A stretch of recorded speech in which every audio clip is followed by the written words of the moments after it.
kyekakuuto ndyoke ndowooze ku kirala era saagala kibalimba kuba abansindiseeyo mwe mbadde mulaba abayimbi bameka abalwana ngende mu paalamenti mbadde mubalaba kaakati kyenkugamba sooka kulowooza ku bali abangi abansindise muki mu paalamenti ensonga z'abayimbi sinze ngendo ziteereza olunaku lumu zijja kuteerera mpola tujja kwegatta mpola naye temugunsindikako kale katono nnyo saba soke that is the statement Lutaaya mu ngalo katono nnyo nga bali mu entertainment okay mu bigambo bye waateesezza wayogedde nnyo kiki kye yayogedde nnyo ati abantu abalonda Lutaaya Bekakuuto be bamulonda sibadde Ageesigika Abekakuuto bwe yali bamuwa akalulu bamugamba kubakiikira aleete ebizibu byabwe abyogere ku floor of the parliament. What is the role of an MP? MP kuleeta nsonga z'abantu abali ku kyalo n'ozireeta mu palamenti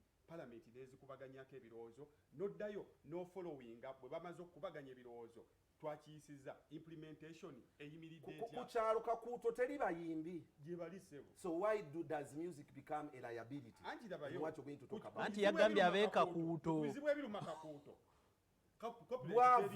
Anti copyright teriimu kyengamba obwavu boteeka ku minzaani oteekeni abayimbi abali e Kakuuto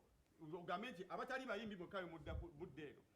kakankubyeko osobola okuwonya ebbwa limu ne likuyambako okuwonya amalala 10 kakati music is just small ku mirimu abasajja bwe balina okukola kyakubiri kyakubuuzizza weyabeeredde mu kampeyini okugjako Kabakko ne mukyala we ne Battiti n'abayimbi abalala batonotono gwe wuma ng'etwala abayimbi wajiwulidde egamba ki era ne Hilderman yakyogera yagamba abayimbi mugenda gani okukuba essimu essaawa zino omanyi Hilderman tuli kyali nga bwe essimu we mutagikubye nga tuli mu campaign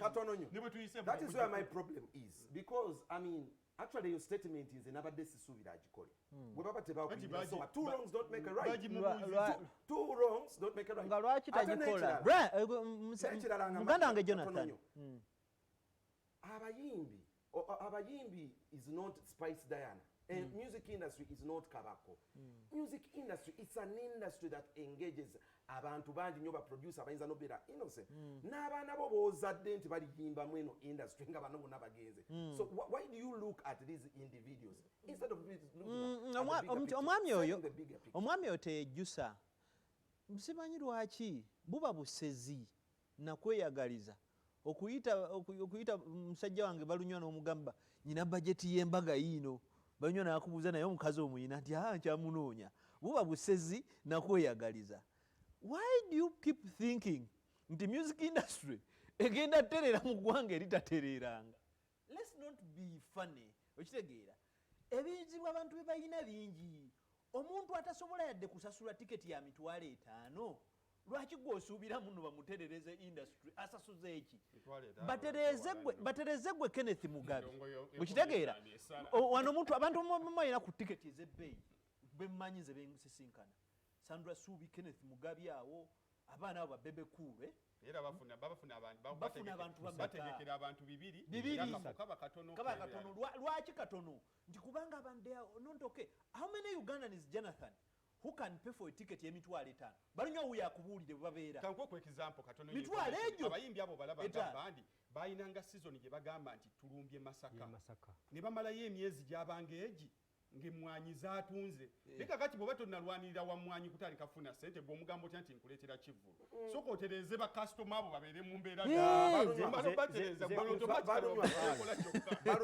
my biggest problem is how people are underestimating this industry. Yes, we should underestimate it. Nze njagala kwogera ku kintu kya mwami Lutaaya bwenti. Olwaleero saagala kutunuulira bantu mutunulire Geoffrey nga abagamba nze badde ne Geoffrey. Nze badde manager wa New Eagles Band we twatandika ne tukola bulungi. Geoffrey tali mu kugamba nti music tamumanyi oba tamulinaako tafaali yasobola kumuteekako. Naye ekibuuzo ekyamubuuziddwa we bamubuuziza omanyi mwe abamawulire mujja ne mukola interview onootunuza muntu akazindaalo n'ayogere kati n'otemako kyowulira ekikola omutwe oli alina kuba yamubuuza bya ndongo kyava amugamba nti nza okuyimirira kwange wano okusooka alina abantu bali presentinga abasooka beeka kuuto kuba gye yavudde era constituency oyinza okuba nga erimu abantu emitwalo egyo gyamulonze abalina kye bamutumye bw'akimala najja mu nsi gye bayita industry ya music on which olinga ngamba yes music ali matching yes alina constituency webale we matching alina muti Weba- music is a surrounding kankunyo otegere kye nkugamba mu byamuweereddwa percentage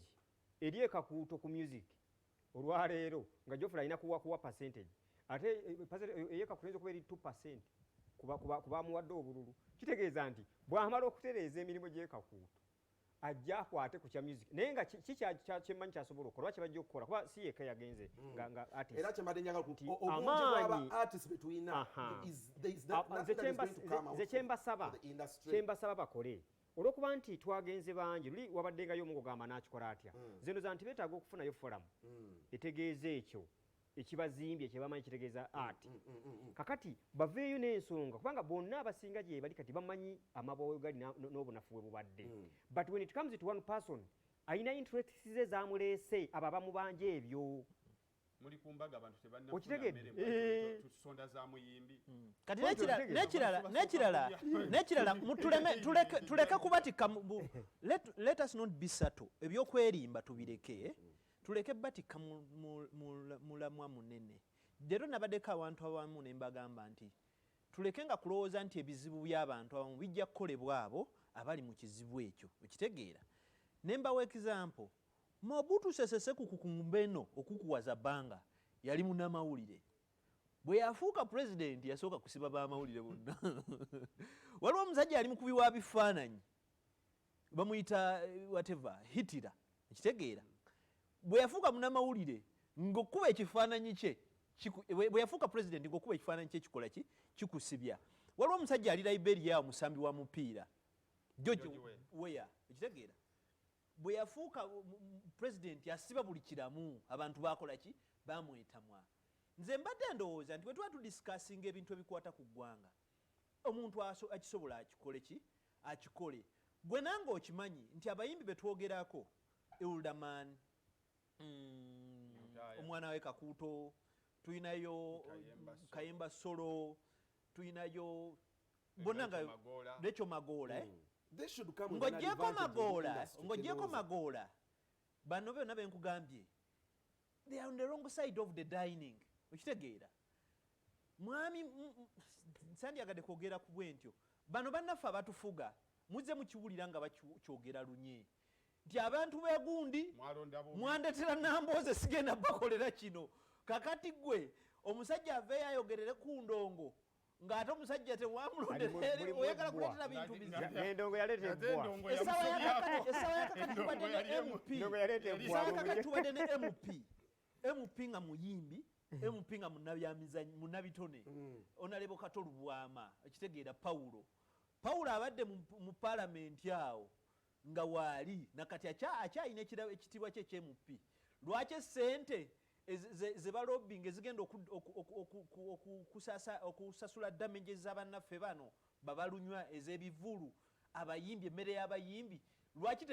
bakato tebabimanyako naye ogenda n'omubuuzo waayo zino ssente nti sibimanyi okitegeera so mulina eggwanga twabadde wamu ne bannange bannamawulire nga bagamba waliwo namba 5 waliwo wano munnabyabufuzi eyita namba 4 netugamba wano namba tezikola ki tezikola oyogera namba 4 ng'omusajja yapangisa woteeri eggulu talina na namba naye nga abantu bavuga booda agere bamugambe ebizibu bya industry biri wane kale njagala tudde ku nsonga y'aba promoter but before so kompeka statement ka Spice Dana we talk about that small Spice Dana leero atabukidde Shiba ku nsonga abawagizi ba Shiba nti bamuvuma was this the best approach? Could she have